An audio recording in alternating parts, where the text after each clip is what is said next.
बात दिल्ली की राजनीति की। दिल्ली में सरकार को लेकर आज एलजी नजीब जंग का बयान आया। नजीब जंग ने कहा कि वो अगले कुछ दिनों में सभी पार्टियों से बातचीत करेंगे और सरकार की संभावनाओं को लेकर तलाश करेंगे।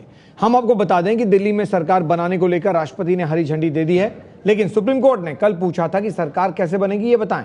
ताजा खबर यह है कि दिल्ली में सरकार को लेकर एलजी नजीब जंग की गृह मंत्री राजनाथ सिंह से मुलाकात हुई है और अगले कुछ दिनों में वो सभी पार्टियों से मुलाकात करेंगे और जानेंगे कि सरकार को लेकर क्या स्थिति है पार्टियों की।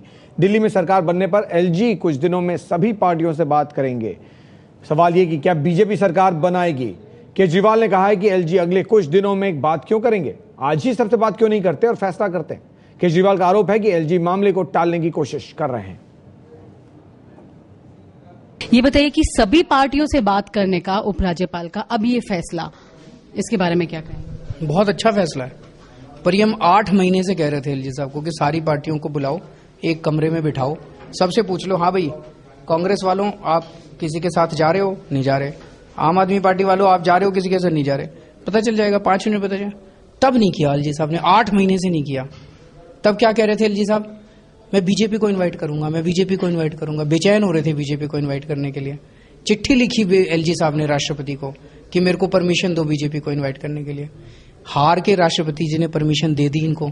अब जब परमिशन दे दी इनको बीजेपी को इन्वाइट करने की, अब कह रहे हैं मैं नहीं करूंगा, अब कह रहे हैं मैं सारी पार्टियों को बुलाऊंगा।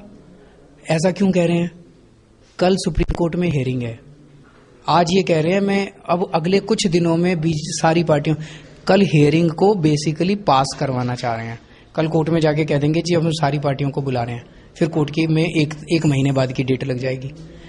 मकसद ये है किसी तरह से दिल्ली में चुनाव ना हो। बीजेपी किसी भी तरह से चुनाव अवॉइड करना चाहती है और एलजी साहब बीजेपी की पूरी मदद कर रहे हैं। ऐसे में अगर एलजी साहब बातचीत करते हैं सब पार्टियों से, तो आपको क्या लगता है, निष्कर्ष आपको क्या लगता है इस बातचीत से? क्या भाई एलजी साहब कह रहे हैं अगले कुछ दिनों में बुलाऊंगा, आज बुला लें शाम को, अभी सबको फोन करें, मेरे को बुला लें, सतीश उपाध्याय उनको सबको बुला लें, 2 घंटे बाद बुला लें सबको, उसमें चर्चा हो जाएगी। शाम तक एलजी साहब अपनी रिपोर्ट दे दें, कल सुप्रीम कोर्ट में फिर कह सकते हैं कि भाई ये निर्णय हो गया। वो ये कह रहे हैं अगले कुछ दिनों में बुलाऊंगा, तो मतलब कल की हेयरिंग को टालना चाहते हैं। तो केजरीवाल का कहना है कि बीजेपी चुनाव नहीं चाहती, तो बीजेपी क्या चाहती है? सरकार को लेकर बीजेपी अपने पत्ते नहीं खोल रही है। सरकार बनाने की संभावनाएं तलाशेंगे अब उपराज्यपाल, और ऐसे में जबकि बीजेपी सबसे बड़ा दल है, आपको न्योता मिलने वाला है?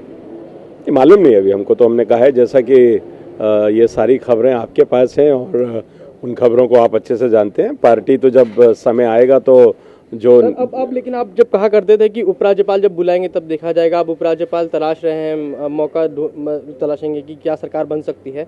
अब आपको न्योता, क्योंकि आप सबसे बड़े दल हैं, प्रैक्टिकल बात करते हैं नंबर्स के हिसाब से भी, तो आप क्या आपका निर्णय रहेगा? मैंने कहा ना, आप स्थिति आने दीजिए। उचित स्थिति अब तो आ गई, अब आपके हिसाब से आई ना, हमारे पास नहीं है। आएगी तो उचित समय पर उचित जवाब आपको निश्चित रूप से हम देंगे, आप चिंता नहीं करिएगा। सर सरकार बनाएगी बीजेपी? नहीं, मैंने कहा ना कि ये जवाब आपको उचित समय पर उचित जवाब, कलेक्टिव डिसीजन से जो हमको करना है, हम जिम्मेदार पार्टी हैं और जिम्मेदारी से इसको हम जवाब देंगे। निश्चित रूप से समय आने पर आपको जरूर बताएंगे, सबसे पहले आपको बताएं। बीजेपी के अध्यक्ष जवाब क्यों नहीं दे पा रहे हैं? वो इसलिए क्योंकि संख्या नहीं है बीजेपी के पास। संख्या का पूरा मामला है। क्या है संख्या इस वक्त की, वो बताते हैं। दिल्ली की मौजूदा स्थिति क्या है? विधानसभा में कुल सदस्य 67, बीजेपी के पास 29, आम आदमी पार्टी के पास 27, कांग्रेस के पास 8 और अन्य छोटी पार्टियां और निर्दलीय के पास 3 सीटें। तो बहुमत के लिए चाहिए 34, लेकिन महज 29 सीटें ही हैं। लेकिन अगर 3 जगह जो विधानसभा के उपचुनाव हो रहे हैं वहां भी चुनाव हो गए तो विधानसभा की स्थिति हो जाएगी ये 70 सीटें होंगी कुल। बीजेपी प्लस के पास उस स्थिति में 34 सीटें होंगी और आम आदमी पार्टी के पास 27 सीटें होंगी, कांग्रेस के पास 8 सीटें और अन्य 1। वो इसलिए क्योंकि 2 समर्थन बीजेपी को दे रहे हैं 2 लोग, और ऐसे में समर्थन 36, लेकिन बीजेपी के पास महज 34 सीटें, फिर भी समर्थन से 2 सीटें कम। और यही वो कारण है जिसके कारण बीजेपी पत्ते खोलना नहीं चाहती, ये कहना नहीं चाहती कि हमारे पास संख्या है और हम सरकार बना लें।